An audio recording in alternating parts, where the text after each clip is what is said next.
अस्सलाम वालेकुम dear students, उम्मीद है आप सब लोग खैरियत से होंगे। डियर स्टूडेंट्स, इससे पहले हमने सर्किट्स के बारे में पढ़ा था कि हमारे पास कितने किस्म के सर्किट्स होते हैं। हमने कहा था हमारे पास दो किस्म के सर्किट्स होते हैं, एक सिंपल सर्किट्स होते हैं और दूसरे हमारे पास कम्प्लेक्स सर्किट्स होते हैं। सिंपल सर्किट में हम सिंपल फार्मूला लगाते हैं ओम्स लॉ का, V is equal to I R. उसमें क्या होता है, हमारे पास एक बैटरी होती है, एक से ज़्यादा रजिस्टर्स होते हैं। वो रजिस्टर्स या तो पैरेलल कनेक्टेड होते हैं या फिर सीरीज में कनेक्टेड होते हैं। दूसरा जो हमने सर्किट्स पढ़े थे वो थे हमारे पास कम्प्लेक्स सर्किट। कम्प्लेक्स सर्किट्स में बहुत सारे रजिस्टर्स होते हैं और वो रजिस्टर्स ना तो पैरेलल कनेक्टेड होते हैं ना सीरीज में कनेक्टेड होते हैं। इसके अलावा मोर देन वन बैटरीज, मतलब एक से ज़्यादा बैटरीज। हमने तो ये पढ़ा हुआ है कि करंट फ्लो करता है बैटरी के पॉजिटिव टू नेगेटिव टर्मिनल, मतलब अगर हम कन्वेंशनल करंट की बात करते हैं। तो डियर स्टूडेंट्स, जहां हमारे पास एक से ज़्यादा बैटरीज होंगी तो वहां फिर करंट किस वजह से फ्लो करेगा और कैसे फ्लो करेगा, करंट की डायरेक्शन क्या होगी। तो ये दो सर्किट्स, दो रूल्स हमें दिए हैं किरचॉफ ने, जिससे इन कॉम्प्लेक्स सर्किट्स को सॉल्व किया जाएगा। पहले हम डिस्कस करते हैं Kirchhoff first rule. Kirchhoff first rule क्या है? किरचॉफ फर्स्ट रूल में हमें किस कंजर्वेशन के बारे में बताया है? किरचॉफ फर्स्ट रूल जो है इसमें हम क्या कैलकुलेट करते हैं, इसके किसके बारे में हम बताते हैं, इस रूल का दूसरा नाम क्या है, ये सारा कुछ हम इस फर्स्ट रूल के अंदर पढ़ेंगे। सबसे पहले जो डिफाइन करते हैं कि what is Kirchhoff first rule. इसको डिफाइन यूं करते हैं, सम of all currents meeting at a point is equal to zero.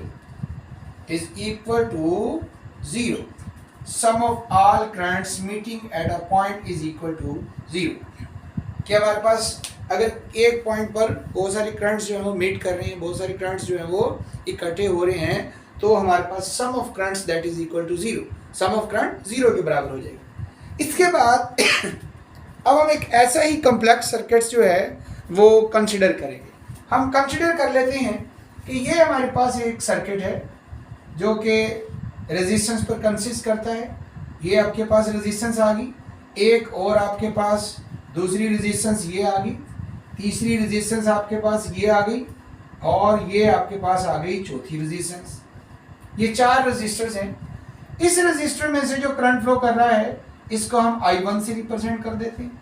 इस रेजिस्टर में से जो करंट फ्लो कर रहा है इसको हम I2 से रिप्रेजेंट करेंगे। इस रेजिस्टर में से जो करंट फ्लो कर रहा है इसे हम I3 से, और इस रेजिस्टर के क्रॉस जो करंट है इसको हमने I4 से रिप्रेजेंट कर दिया। तो डियर स्टूडेंट्स, ये जो आपके पास कॉमन पॉइंट है, इस पॉइंट को हम D से रिप्रेजेंट करते हैं। ये कॉमन पॉइंट, इसे जंक्शन कहा जाता है। ये कॉमन पॉइंट, इसे हम क्या नाम देते हैं? जंक्शन का नाम देते हैं। तो तमाम करंट्स जो एक जंक्शन पर इकट्ठा हो रहा है, वो तमाम करंट्स जो एक पॉइंट की तरफ आता है या एक पॉइंट से दूर जा रहा है, ये हमारे पास सम ऑफ करंट्स जो है वो सेम होगा। इसके अलावा बच्चों, यहाँ पर हम कन्वेंशन यूज करते हैं। सर्किट, क्योंकि ये सर्किट है, इसको सॉल्व करने की कोई ना कोई कन्वेंशन होगी, और कन्वेंशन ये है current flowing towards a point, current flowing towards a point is considered as positive.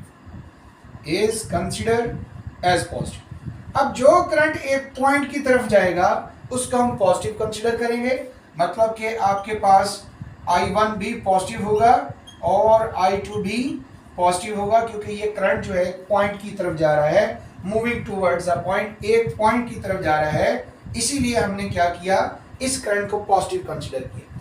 दूसरा जो पॉइंट आपके पास वो है आपके पास current flowing away from a point is considered negative. वो करंट जो एक पॉइंट से दूर जा रहा है, जैसे कि आपके पास I1 और I2, ये कौन से करंट्स हैं जो एक पॉइंट की तरफ आ रहे हैं, ये कंसिडर किया हमने पॉजिटिव। और वो करंट्स जो एक पॉइंट से दूर जा रहे हैं, जैसे I4 भी एक पॉइंट से दूर जा रहा है, I3 भी एक पॉइंट से दूर जा रहा है, तो इनको हम नेगेटिव कंसीडर करेंगे। I3 भी आपके पास नेगेटिव और I4 भी आपके पास नेगेटिव होगा। अब according to Kirchhoff's current rule, sum of all currents meeting at a point is equal to 0। इसका मतलब अब हमने sum of all currents find करना है।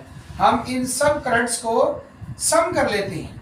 आपके पास करंट है I1, ये प्लस का है, प्लस I2 ये भी आपके पास पॉजिटिव है, प्लस I3 ये नेगेटिव है हमारे पास, और प्लस माइनस I4 ये भी आपके पास नेगेटिव है। इन सब का सम जो है वो 0 के बराबर है, क्योंकि हमारे पास जो current flowing towards a point, वो करंट जो एक पॉइंट की तरफ जा रहा है उसको हम पॉजिटिव कंसीडर करेंगे, वो हमारे पास क्या होगा, पॉजिटिव होगा। और वो current flowing away from a point towards a point जो होगा वो पॉजिटिव होगा, अवे फ्रॉम अ पॉइंट जो होगा ये हमारे पास नेगेटिव होगा। तो इस हिसाब से मैंने I1 और I2 को पॉजिटिव लिखा, I3 और I4 को नेगेटिव लिखा। और इसकी जो किरचॉफ्स की स्टेटमेंट है सम ऑफ ऑल करंट्स, तो ये जो 4 ब्रांचेस में से करंट फ्लो कर रहा था इनका सम हमने 0 के बराबर ले लिया। अब इन ब्रैकेट्स को खत्म करते हैं। ये आपके पास आ गया I1 प्लस, इसको लिखते हैं I2 ये plus minus, minus I3 plus minus, minus I4 that is equal to 0। ये हमारे पास 0 के बराबर हो गया। अब बच्चों ये जो माइनस वाले इनको दूसरी साइड पे ले जाते हैं, मतलब आपके पास I1 plus I2 is equal to I3 plus I4। I1 plus I2 is equal to I3 plus I4। अब ये I1 और I2 कौन सा है? ये है बच्चों आपके पास sum of currents moving towards a point. वो करंट्स का मजमुआ, सम ऑफ करंट्स जो एक पॉइंट की तरफ आ रहा है। I3 और I4 क्या है? Sum of current moving away from a point. तो इसका मतलब ये क्या है आपके पास, sum of currents moving towards a point, moving towards a point is equal to sum of currents moving away from a point, away from a point. तो इसका मतलब टूवर्ड्स करंट और अवे करंट जो है ये हमारे पास सेम है। जितना करंट एक पॉइंट की तरफ आ रहा है उतना ही करंट जो है एक पॉइंट से दूर जा रहा है। तो इसका मतलब ये जो करंट होता है, अगर हम करंट की बात करें तो करंट होता है बच्चों आपके पास rate of flow of charges, del q by del t, rate of flow of charges. तो अगर हमारे पास करंट टुवर्ड्स अ पॉइंट और current moving away from a point, ये दोनों करंट्स आपस में इक्वल हैं, तो ये इस बात का सबूत है कि जितने चार्जेस एक पॉइंट की तरफ आ रहे हैं उतने ही चार्जेस एक पॉइंट से दूर जा रहे हैं। इसका मतलब ये हुआ कि चार्जेस जो है ये कंजर्व है। यहाँ आपके पास जो करंट जो है that is rate of flow of charge. इसका मतलब number of charges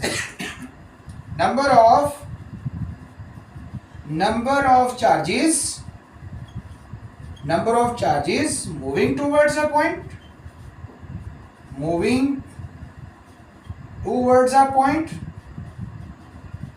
that is equal to number of charges moving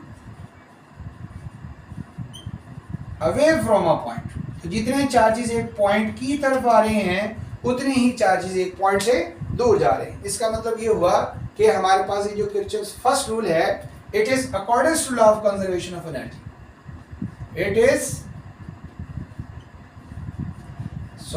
it is accordance to law